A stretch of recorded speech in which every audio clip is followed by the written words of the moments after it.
with glass envelope stuff. So go ahead there, Dennis. W1DRS in the group, WB9MXX. You know, it's funny you guys are talking about that because when I got these 811As, one of my friends told me, he said, man, make sure you put on a pair of gloves or something because you didn't want to get any fingerprints or nothing on them. And I done that, and I let them burn for 24 hours. And like I said, that was a new experience for me because that's the first time I ever done anything to a radio or amplifier. And I found out that I let them burn off for 24 hours, and they seem to be working like charms. Over.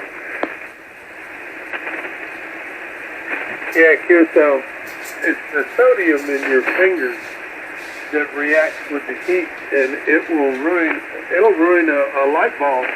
You know, if you go to put a regular light bulb in, if you use gloves or if you wipe them off with alcohol to get the sodium off first, that light bulb will last 3 times as long. It's the same deal, and the tubes are even more critical because they get even hotter. Some of them do. Depends on the tube, like Nick said. But those transmitter tubes, they will get warm, buddy. Yeah, you're exactly right. I sure wish Nick lived close to me. I spent every spare minute I had at his house learning about this stuff. They're over. Well, yeah, I'd be surprised I fool everybody and I think they know a lot. But yeah, it's just a matter of playing around with it. I never had any real high voltage stuff. You know, like my amplifier is solid state, so it's only 50 volts, and a completely different world from. Although I do have a lot of tube radios that have, you know, obviously tube finals in there. Halogen light, that's what I was thinking. I've got some halogen lights there in my the bathroom in the room edition here. The vanity lights in there, halogen, and they burn out every now and then. Those are super bright, little tiny bulbs. And yeah, you're not supposed to touch them. You're not supposed to touch them. And even the little box of replacement says don't touch them. So I believe it there, Danny, that's definitely a problem with glass that gets really hot. KK5XU in the group, WB9MXX. WB9MXX, KK5XU. And the old Major would get really upset if you burn up one of those tubes because you handle it, because it was really obvious what happened. And because they were paying $48,000 a tube for those things. You know how the military is, paid 100 times what it's worth. Yeah, that's the good old military. But I met this gentleman, his name is James Warner. Excellent when it comes to calling stuff, and he's out an hour, and I sent all of my calling equipment to him. And you know, the big thing about, and I've learned since I've been in ham radio, is finding people you can trust. And what I like about him, when he finished something, he make a detailed log of everything he done. And like I say, I give him nothing but praises, because speaking for myself, he does nothing but great work on these college radios there. Well, that calling sure sounds good tonight. Yep, it sure does. To be honest with you, something, you know, as sophisticated and as critical as like a Collins, there's very limited work I would want to do to it myself. Power supply, yeah, I could probably figure that out and stuff like that. But to realign them and stuff, I don't have the right equipment. I don't have the right experience to really do it right. When it comes to the detailed stuff like that, and you got to have, you know, there's a lot of things about, you know, adjusting the sideband oscillators and stuff, you know, the upper sideband, lower sideband, and I just did that on a little basis, and I've got a little CB rig that I converted to 10 meters way back in the 1980s, and I did it just by ear then. And now that I've got a little bit of test equipment, I just felt like opening it up. And sure enough, when I got the manual for it, Sam's and the shop stuff for it, so I saw what test points to put on for each of the sideband generators, upper and lower. And sure enough, it was off. You know, I tweaked them up pretty nice, and I got it working. I actually worked during the during the contest last weekend. There was a bunch of stuff on 10 meters, and I made a contact real quick using a little CB rig running about 5 watts of sideband, and made a contact with it just to check it out. But that was my first mobile rig, was a little converted CB rig. But I converted it back in the 80s during a sunspot cycle peak, and I think you could just throw a wire out the window back then, and anybody can hear you. And I bought a Mac mount, a 10-meter Larson, and I would just throw that little Lafayette CB radio on the seat and plug it in a cigarette lighter when I was going to work, and coming home from work in the evening, and I was working all over the place. And that thing only runs about, I think it's PEP, it's about 12 watts, and that's it. And it worked pretty good. That was my first mobile HF rig. That only ran it on 10 meters for a couple of seasons, and still got the thing. Matter of fact, I just picked up the matching power supply for it. I was running it with a Midland CB power supply, which was fine, but I happened to find the actual one that was made for the radio, and I wanted to pair them up again. So, and it's just fun stuff. But yeah, Dennis, it's good to have something that sophisticated gone over and made right again. And now that you had that done to that rig, like I said, I don't think you'll ever have to. You know, it's probably good for the next before we run out of time. W1DRS in the group, WB9MXX. WB9MXX, W1DRS. Yeah, you're exactly right, because what he did, man, he went in there, he put 9 new tubes in there, he aligned it and done everything. And you know, I kid you not, I get nothing but rave reviews on it. And I can't wait to box up these S-lines and send them to him. And I mean, when he got finished with this thing, it looked like it had just rolled off the Collins assembly line. And I would highly recommend anybody to him that has a Collins radio. But I don't want to recommend too many people, because I don't want to be in a long waiting list. Over. Yeah, I understand that. You don't want him to be too busy so that you can't get your work done, right? You're right on that, but he's got a good turnaround. Usually about a week or 10 days, he have it boxed up and ready to go. And the minute he ship it, he lets me know. He send me an email and lets me know. But like I say, I'm just tickled to death with it. Matter of fact, I don't even talk on my other radios. I just stay on these Collins. And I broke down and I bought a new Powerstar AT2K tuner. And man, that thing is a beast. Yeah, QSL. I bought a new tuner not too long ago. I have a Elecraft KPA 500, and I bought the Cat 500 tuner to go with it. And boy, it's a tank. It does a wonderful job. It's in bypass right now, so this antenna is resident right here on this frequency. Yeah, Roger on that. And I've done something that I've never been able to do before. I took this Powerstar AT2K tuner, and I actually went down and tuned my G5 RV for 160 meters and made a contact on it. Matter of fact, the gentleman I talked to was coming out of Texas. Yeah, QSL. Well, you probably could have talked to me. I was on 1906 before I came up here on this frequency. Yeah, you know, I was doing some research, and everybody was saying on E-amps that you could tune a belt buckle with this Powerstar tuner, and I believe that now. Yeah, this Elecraft does a pretty good job too. It's 10 to 1.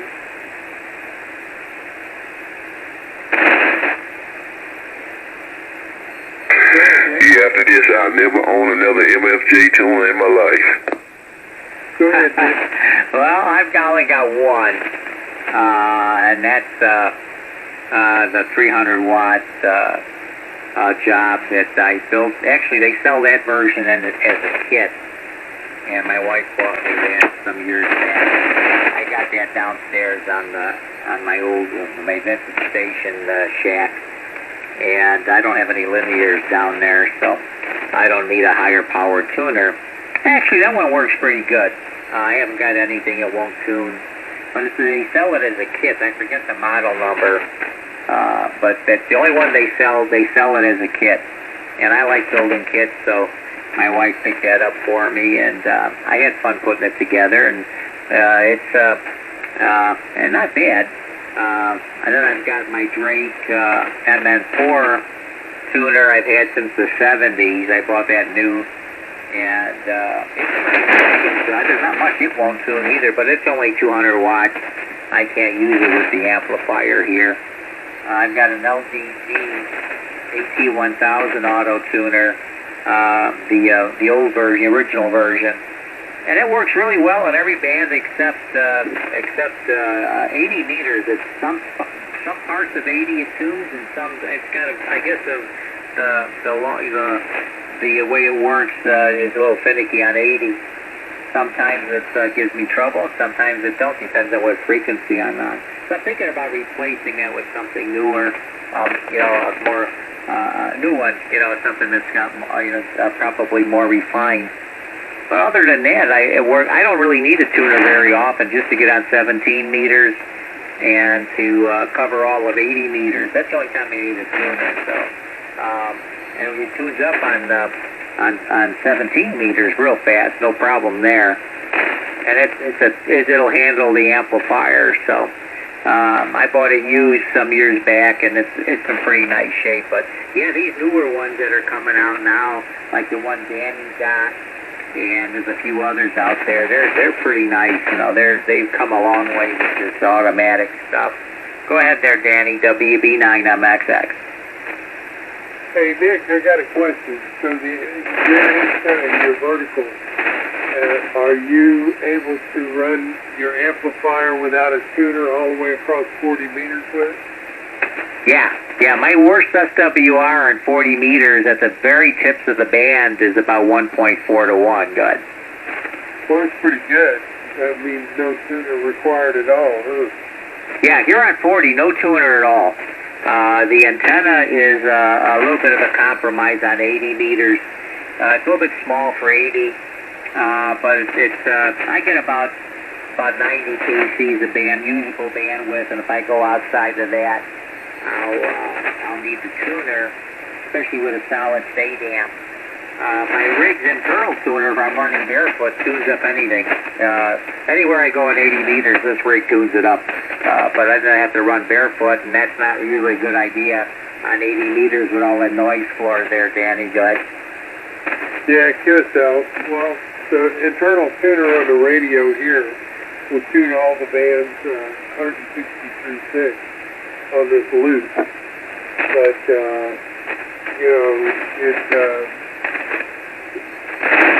if I want to run the amp, I had to get this KPX 500 because it's resonant all the way across 80 meters. And when I say across, I'm talking about the voice portion. Actually, I'm talking about the advanced portion of the band. And it does really there. It does great. The tuner does kick in when I get to 20 and 17. Other than that, the 160 and 20 meters and 17 meters is all the time it kicks on. Oh, and if I go way up in the 2900 range of 10 meters, it'll kick on. Oh, okay. That's not bad, actually. That's pretty good. Yeah, here on 40, it's band edge to band edge. The CW from 7 to 7.3. And on my other antenna for 2015 and 10, the high gain, the whole band, the whole phone, like you said, I'm talking just the phone band portion. I can go anywhere I want on the phone band with all three bands there, 2015 and 10. I don't really need a tuner, although it starts creeping up at the higher end of 10 meters. You know, that's a pretty wide band. So I don't need a tuner on the bands that antenna is designed for, and the phone portion of the band. And I don't run CW, so that's not an issue for me. Danny, but yeah, where it really kicks in for me is 160 meters. That's when I really need it. You know, if I stay in the middle portion of the band, about 100 kcs, I'm fine. But when I start to move, and that's a big band too. yeah, definitely. It's there's a lot, and that's a real precision band. I remember if I picked up the 160 meter loading coil for my butternut, I think the bandwidth on that, on wherever you had it set, was like only 10 kcs. It was very narrow. If you could add a top hat wires from the top of it to get a little more out of it, but then it would affect 40 meters a little bit. So, but I never, you know, I figured when I retired, I was gonna buy one of those and say, I'll get on a new band, and never was on 160. Well, they discontinued it when DX Engineering bought Butternut. They discontinued that because they have these really high-priced 160 meter antennas, and they didn't want a cheap version. I guess that's the only reason I can think of. Well, because they kept everything else in the Butternut line. Everything else they kept except that the 160 meter loading coil. So I don't know. We'll see. One of these days I'll get something to work on 160. I don't have anything that works there now. Go ahead there. Dennis, W1DRS in the group, WB9MXX. WB9MXX, W1DRS. You know, I was listening to you guys talking about tuners. I know some guys that run antennas and run power, and they don't even have a tuner in line. I'm just always afraid that if I don't have a tuner in line, something's going to go wrong. There was another breaker. The breaking station, go ahead.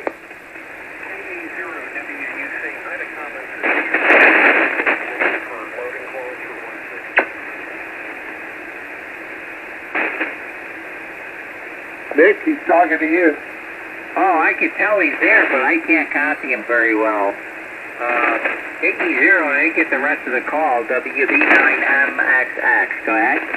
WB9, Mike X-ray, Kilo, Whiskey, Uniform, Charlie. If you get desperate, you can also try hitting up one of the local AM radio transmitter sites on the main bus and here.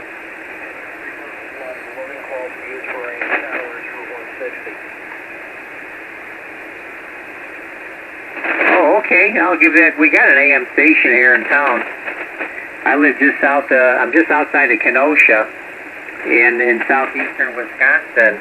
The name here is Nick, November, India, Charlie, Kilowatt. I think it's K80 WUC, WB9MXX.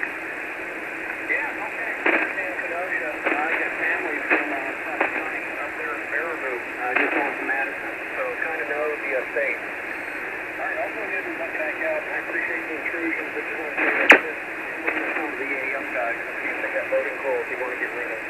K80 WUC. Alrighty, thanks again. Thanks a lot. I'll maybe look into that. WUC 73. Thanks for the input. WB9MXX. K0. Kilo Alpha Zero Whiskey Uniform Charlie. You don't have to run off, kid. You can hang around. Alright. It's kind of noisy, and I'm only using like 50 watts, like 0 watts. Really? That's incredible, because you're S9 plus here in Cut and Shoot, Texas. Where is Texas, please? Cut and Shoot, Texas, over. Okay, Cut and Shoot I haven't heard of, but I've heard places like Neosho and such.